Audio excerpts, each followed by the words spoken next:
প্রবাসের বউ কেন পরকীয়া করে এই প্রশ্নটা আমরা খুব সহজে করি, কিন্তু কখনো কি ভেবে দেখেছি সমস্যার শিকড়টা কোথায়? অনেকে বলে ৪১ দিন সম্পর্ক না করলে পাপ। আসলে কুরআন বা সহি হাদিসে এমন নির্দিষ্ট ৪১ দিনের কথা স্পষ্টভাবে নেই।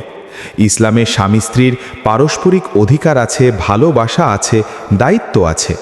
প্রবাসে স্বামী বছরের পর বছর বাইরে, স্ত্রী একা। মানসিক কষ্ট, একাকিত্ব, অনিশ্চয়তা শুধু শারীরিক চাহিদা নয়, সে চায় সঙ্গ, কথা, নিরাপত্তা, সম্মান।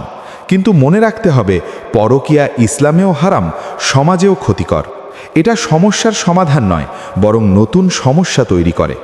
সমাধান কি?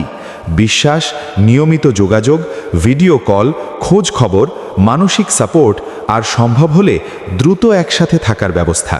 ভাইয়েরা, শুধু টাকা পাঠালেই দায়িত্ব শেষ না। আর বোনেরা, কষ্ট যতই হোক, ভুল পথে গেলে ক্ষতি সবার। সম্পর্ক বাঁচে ভালোবাসায়, সন্দেহে নয়। দূরত্ব থাকলেও হৃদয় যেন দূরে না যায়।